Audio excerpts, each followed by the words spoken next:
Most people think their life fell apart because something went wrong. A bad year, a bad decision, bad timing. But what if nothing actually broke? What if your life didn't collapse? What if it slowly drifted away from you, one distracted day at a time? Because that's how it happens for most people. Not through a single moment, not through some dramatic failure, but through noise, constant noise. The kind that starts the second you wake up, a phone buzzing before your feet hit the floor. A mind already racing through responsibilities, expectations, unfinished conversations. And by the time the day ends, you're exhausted, not because you did too much, but because you never stopped reacting. That's the part nobody warns you about.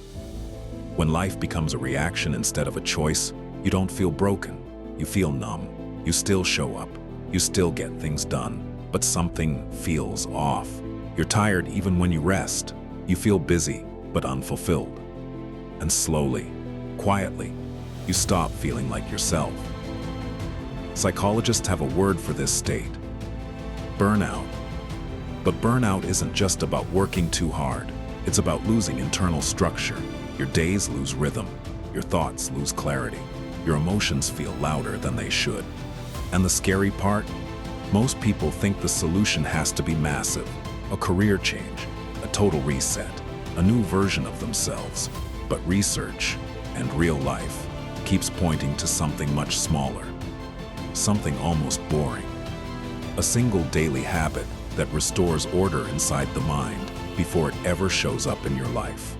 And the habit that keeps appearing across studies, therapists' offices, and real people's stories. Like a daily walk, done slowly, done consistently, and done without your phone. At first, that sounds too simple to matter. But that's exactly why it works. Because the brain doesn't rebuild itself through intensity. It rebuilds itself through predictable calm. Here's what's actually happening. When you're constantly stimulated, notifications, screens, pressure, decision-making, your nervous system stays activated, not in panic mode, but in a low-level state of tension. That tension builds quietly. You don't notice it day to day, but over time it drains motivation, patience, and emotional control. This is why people snap at small things. Why focus disappears.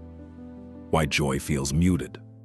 But slow, rhythmic movement, especially walking, tells the nervous system something important. You're safe. And when the brain feels safe, it finally stops bracing for impact. That's when clarity returns. Research shows that walking increases blood flow to the brain, improves emotional regulation, and lowers stress hormones. It also activates a part of the brain called the default mode network, the system responsible for reflection, meaning, and long-term thinking. In simple terms, walking gives your mind space to organize itself.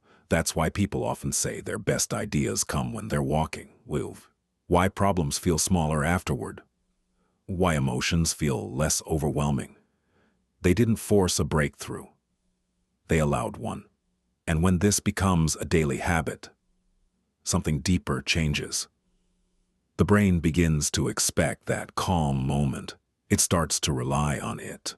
And that's when the habit stops being effort and starts being grounding. People who commit to this habit don't usually describe dramatic transformations.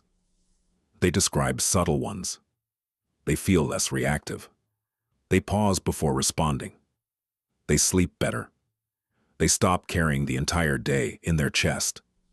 And over time, those subtle changes compound. Behavioral scientists talk a lot about this idea. Habits don't change lives because they're impressive. They change lives because they compound quietly.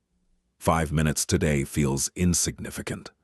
But 5 minutes every day for a year reshapes how the brain handles stress, decisions, and emotion. That's why people who seem calm under pressure usually aren't naturally calm. They're regulated. They've built small, consistent anchors into their lives. And walking, especially without distraction, has become one of the strongest anchors modern research supports. Because it does something rare. It gives your mind silence without isolation.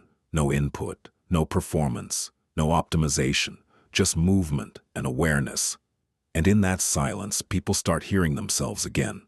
Their real thoughts, their real concerns, their real priorities.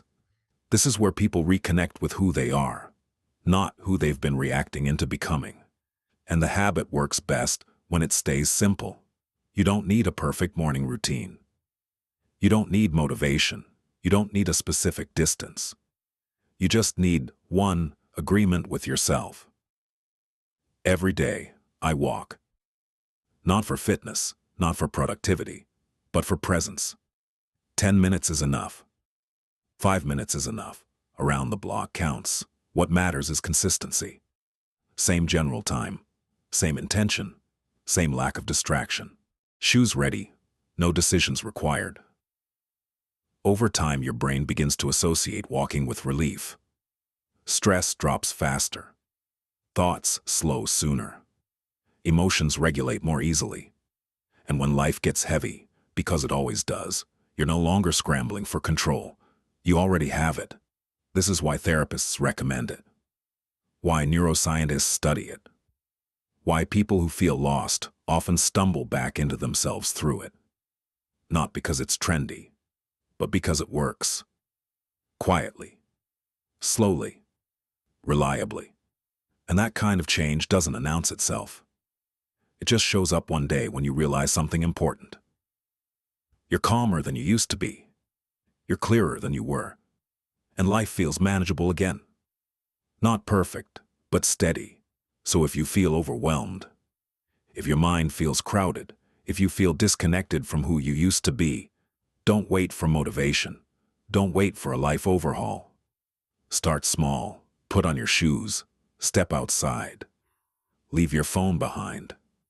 And walk, not to escape your life, but to quietly rebuild it. One calm step at a time.